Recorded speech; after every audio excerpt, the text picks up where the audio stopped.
Hey, so I'm making a quick video on Friday's price action regarding my ball number 4.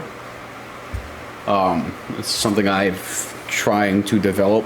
I've been trying to figure out a better way of entering in on continuation since my main model is that lightning bolt model, which something like this, which you get some sort of OTE, right?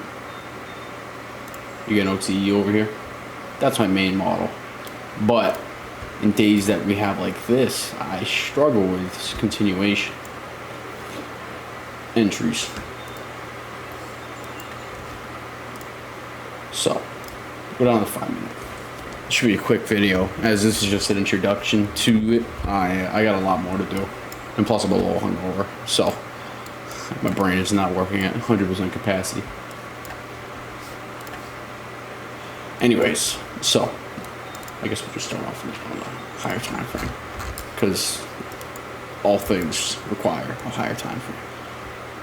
So,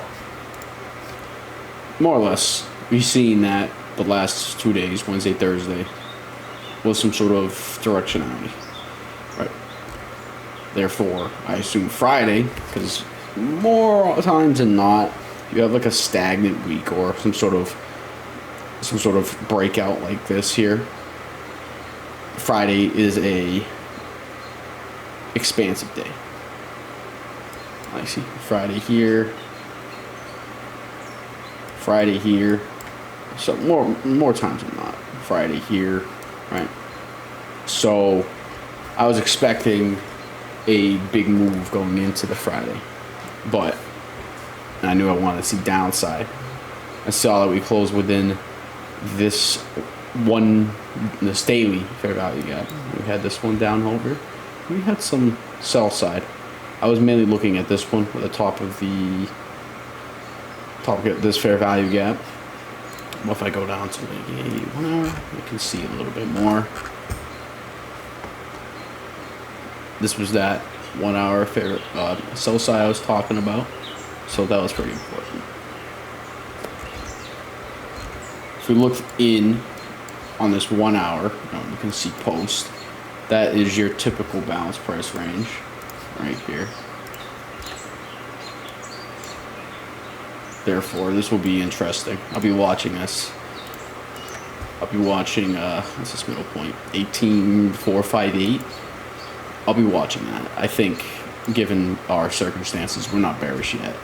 Not yet, especially with this reversal right here. I mean, that was almost a 1.5% move in an hour time frame, especially after a pretty strong bearish day, just to get all the way back up to where you were at. Yeah, that's pretty good, man. So I'll be looking at that. Anyways, I want to take that off for now because I'm doing analysis based off of what was happening on Friday. So I had that sell side liquidity. I'll just mark it out again. I remove it. So I had that sell side marked, and that was one of my targets. Had some over here as well. Very small, but still nonetheless sell side liquidity. So we had multiple different targets of sell side. We put our ACE indicator up, and you can see your new weeks over there. The bottom of was almost right to that new week, but I'll turn that off because that's just very loud. Good for trading, not good for back testing unless I really need it. So the bread and butter of my model number 4 is going to be entering in on the creation of an order block. Right, so order blocks simply a change in the state of delivery. So in this case, we're delivering down, but then we have this little, oh, now it's delivering up right here too, right here as well, right?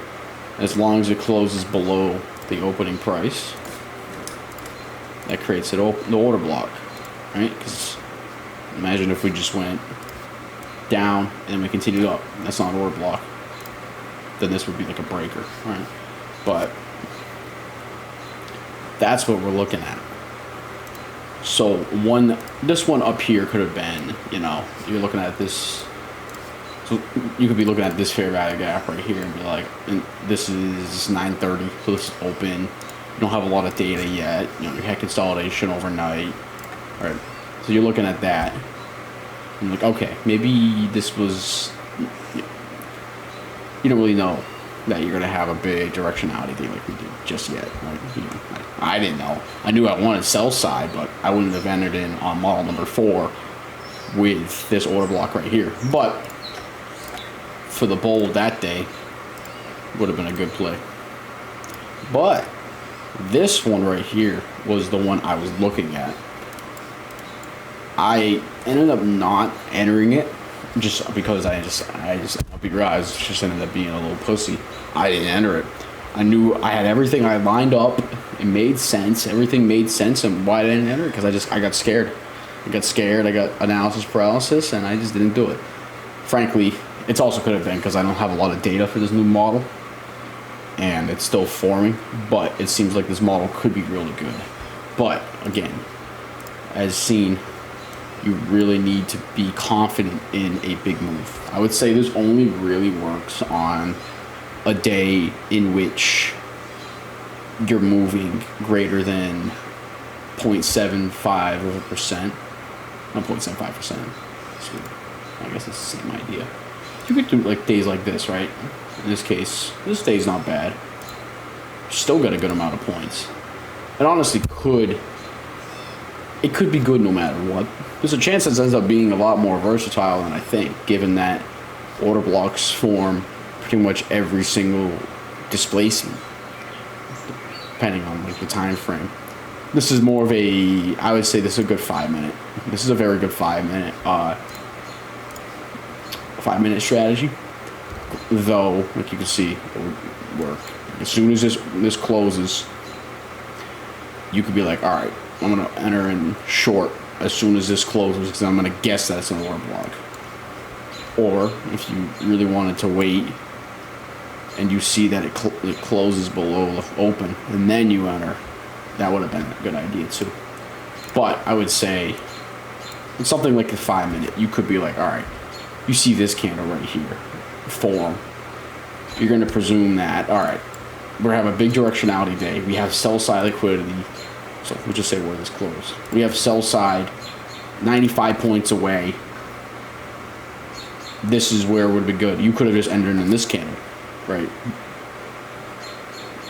Those are different options. I still have to, figure out specific ways, and I get more data. But this would probably be my. I still need to do more research on it. Just get more data. But I wanted to enter right here, literally right here. I had the button on there. It would have been almost 150 points. That would have been about $1,000, and obviously it could have been even more if you left a runner, right? Down to this sell side, oof, that's a lot of points, right? But where could this go wrong, right? Because there are many cases where it could go wrong. One way of looking at it, you could go up to a 15. Actually, you can even go up maybe in a 30. Maybe if you're presuming some sort of even lower prices, thinking that we're just going to dump even farther, you could have presumed this was a order block on the 30 minute, and you could have shorted on that order block that I marked. I think that was a 15. Yes, it was a 15-minute order block, which I was close of doing. But I decided to abstain from doing that. You could have gotten a good little, if you entered in right here, you could have got 50 points. But yeah, it's not really worth, given how far we've already went down. I was expecting to at least go back up to equilibrium. I wasn't expecting this type of move. But that's the introduction, mainly to the model, is entering in on order blocks. Mainly a 5 minute. But we can do like a quick little back test here. I'm just going to get rid of all the drawings. Right here could have worked, right? Kind of tough to know. Like, this is an hourly, right? Order blocks form everywhere. It's more or less just being able to point them out, and it's a little bit more of a ballsier approach of things, because you're entering in on some sort of, you're entering in the opposite direction in which you're wanting price to go. And order blocks can feel scary because you're like, oh, price is going the other direction. It's going to reverse. It's going to go against me. But as you can see, like, that's a good, I'll just do this as an example. That's a good point right there. But again, there are times in which you could be trying to do this and you mistakenly enter in on an order block, but it's not actually an order block. As I mentioned over here, we can try to find another one.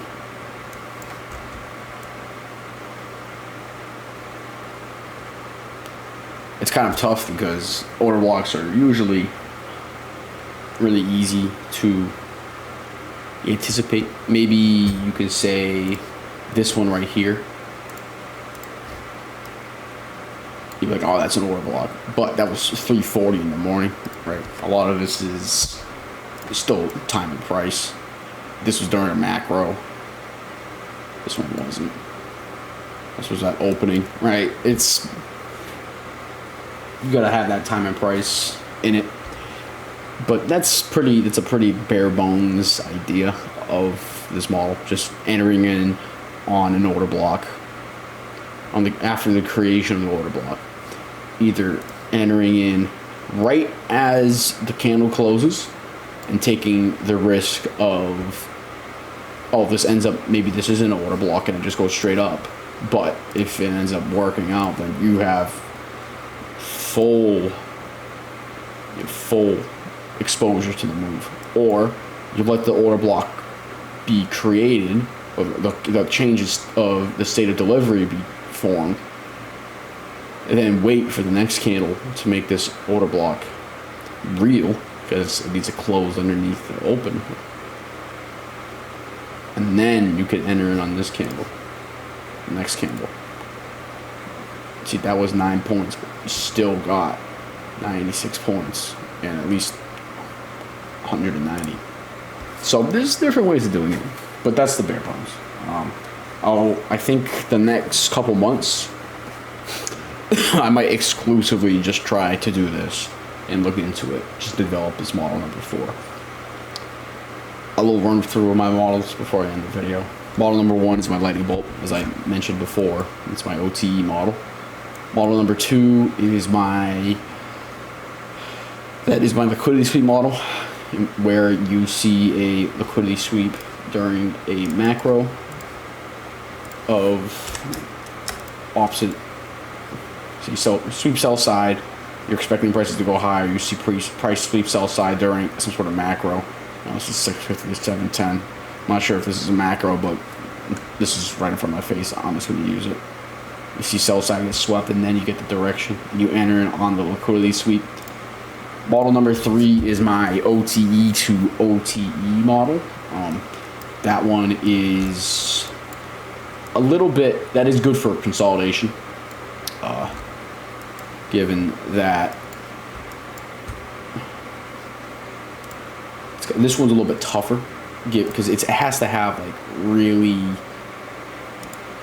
good parameters to be good, like to really work. But OT to OT really happens, whether that is an OT on the 5-minute and an OT on the 30-minute or whatever, the 15. OT to OT, that's something I've discovered. And the model number 4 is not going to be my order block model, which I'm going to exclusively focus on for a little bit now. So this is my first video on it. If I get any good plays on it, or I get any good data on it, I'll probably do another video, and then it'll be good. If you're still watching, thanks for watching. Have a good one.